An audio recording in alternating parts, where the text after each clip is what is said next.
من الشيطان الرجيم.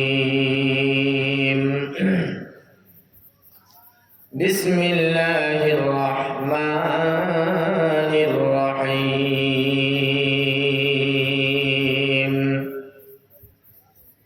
ألف لام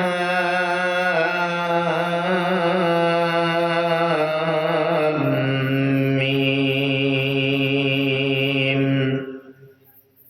أحسب الناس أن يتركوا أن يقولوا آمنا وهم لا يفتنون. ولقد فتنا الذين من قبلهم فليعلمن الله الذين صدقوا وليعلمن الكاذبين.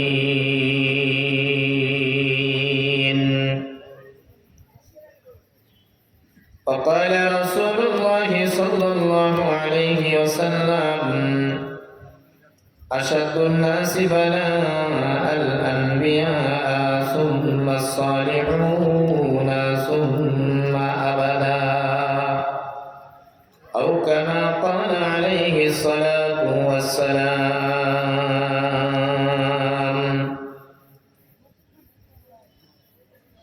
আলহামদুলিল্লাহ, ঈমান ও আমল বৃদ্ধির উদ্দেশ্যে তীরপুরি সরকারি প্রাথমিক বিদ্যালয়ে মাঠে 16তম ঐতিহাসিক তাফসীরুল কোরআন মাহফিলের আয়োজিত অত্র এলাকাবাসী, তীরপুরি, শালঘড়িয়া, দেলোয়ারবাড়ি, আশেপাশের আরও সহযোগী যতগুলো গ্রাম আছে, আজকের এই তাফসীরের মাহফিলের সুযোগ্য সম্মানিত সভাপতি সাহেব, দিগার উলামায়ে কেরাম, আমার সামনে উপবিষ্ট দিন দরদি ইসলাম প্রিয় মুসলমান ভাই ও বোনেরা, মঞ্চে উপবিষ্ট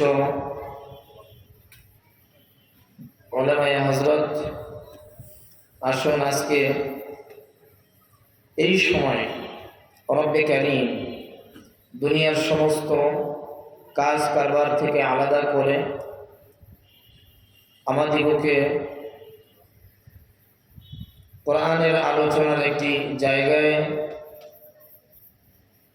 বসা, আলোচনা করা এবং শোনা উভয় দলকে আল্লাহ তাআলা সুযোগ করে দিয়েছেন। এই জন্য আমরা দিল থেকে রব্বে কারীমকে খুশি করার জন্য সকলে জোর আওয়াজে শুকরিয়া জ্ঞাপন করছি, আলহামদুলিল্লাহ। অত বড় লাখো কোটি দরুদ বর্ষিত হোক সরকারে দু আলম নবীউল মুজাসসাম, দু জাহানের নবী, আকায়ে নামদার, তাজদারে মদিনা, জনাবে মুহাম্মদুর রাসূলুল্লাহ সাল্লাল্লাহু আলাইহি ওয়াসাল্লামের প্রতি। আলহামদুলিল্লাহ, আমি যে আয়াত তেলাওয়াত করেছি সূরা আনকাবুতের প্রথম, দ্বিতীয় এবং তৃতীয় নং আয়াত। আনকাবুত শব্দের অর্থ হলো মাকড়সা। অনেকের কাছে প্রশ্ন আসতে পারে যে হুজুর, সব বাদ দিয়ে মাকড়সার আলোচনা করবেন? কাফেররাও এমনই প্রশ্ন করেছিল রাসূল আকরাম সাল্লাল্লাহু আলাইহি ওয়াসাল্লামের কাছে এবং মুসলমানদের কাছে যে কোরআনুল কারীমের আয়াত এগুলো কি না? বলে হয়। যদি এগুলো আয়াত হয় তাহলে কোরআন এত বড় একটা ইম্পর্টেন্ট জিনিস, এটার ভিতরে মাকড়সার কথা কেন আসবে? কাফেরদের প্রশ্ন হলো, মাকড়সা এটা এমন একটা প্রাণী, পৃথিবীর মধ্যে দুর্বল কিসিমের যতগুলো প্রাণী আছে তার মধ্যে এটা একটা প্রাণী মাকড়সা। এই দুর্বল প্রাণীর কথা কোরআনুল কারীমের মধ্যে শুধু কথাই নয়, বরং এই মাকড়সার নামে আল্লাহ তাআলা একটা সূরাই নাযিল করেছেন। এই সূরার মধ্যে ৬৯টা আয়াত রয়েছে, 7টি রুকু রয়েছে, 20 নাম্বার এবং 21 নাম্বার পারা মিলে এই সূরাটা রয়েছে। 20 নাম্বার পারার শেষের দিকে, 21 নাম্বার পারার শুরুর 3 পৃষ্ঠা।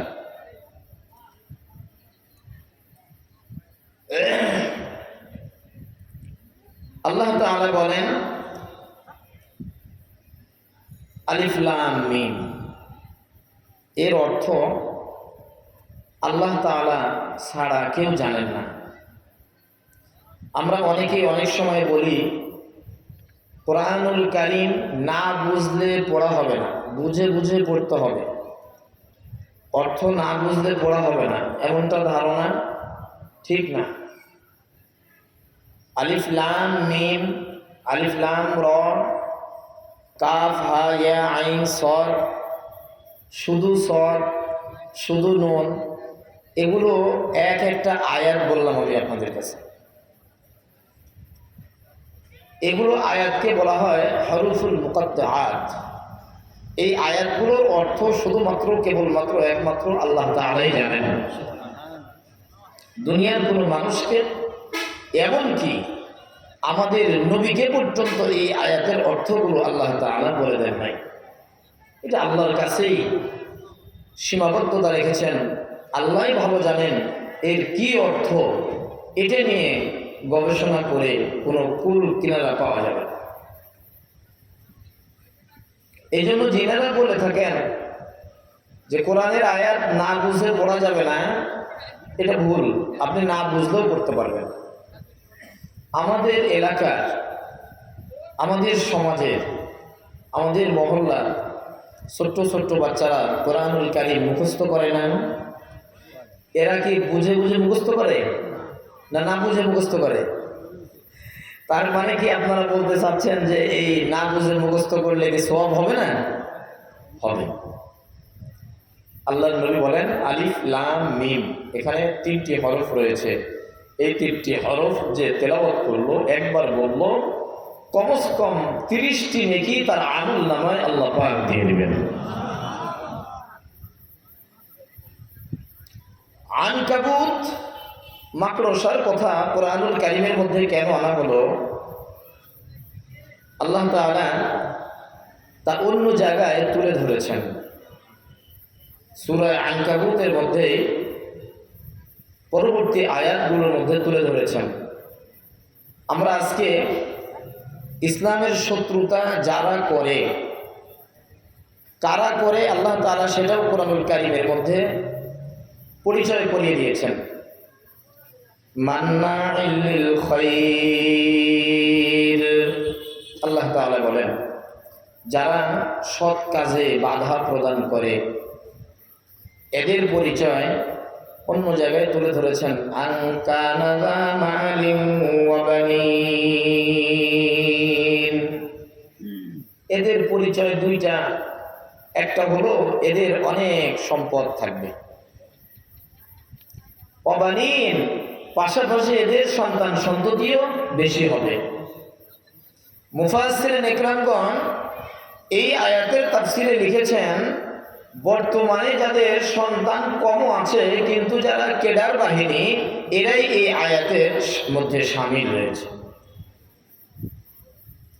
কাফেররা মুসলমানদের উপরে ইসলামের শুরু লগ্নে নির্যাতন, জুলুম, অত্যাচার এগুলো এত বেশি করেছে যে মুসলমানরা এক সময় আল্লাহর নবীর কাছে জানাইছেন, ওগো নবীজি আপনি বলুন কখন আল্লাহ তাআলার সাহায্য আসবে। নবীজি বাইতুল্লাহ, অনেক হাজী সাহেবরা আছেন, বাইতুল্লাহর ওয়ালের সঙ্গে আল্লাহর নবী হিলানা দিয়ে মাথাটা একেবারেই লাগায় দিয়ে চোখটা বন্ধ করে বসে আছেন। সাহাবা একরামরা জুলুম আর সহ্য করতে না পেরে এবার গিয়ে জিজ্ঞাসা করছেন, ইয়া রাসূলুল্লাহ, ইয়া হাবিবাল্লাহ, আপনি বলুন, আপনি তো বলেছেন যে আল্লাহ তাআলার সাহায্য আসবে। মাতা নাসরুল্লাহ, কখন আল্লাহ তাআলার সাহায্য আসবে আপনি একটু বলে দেন।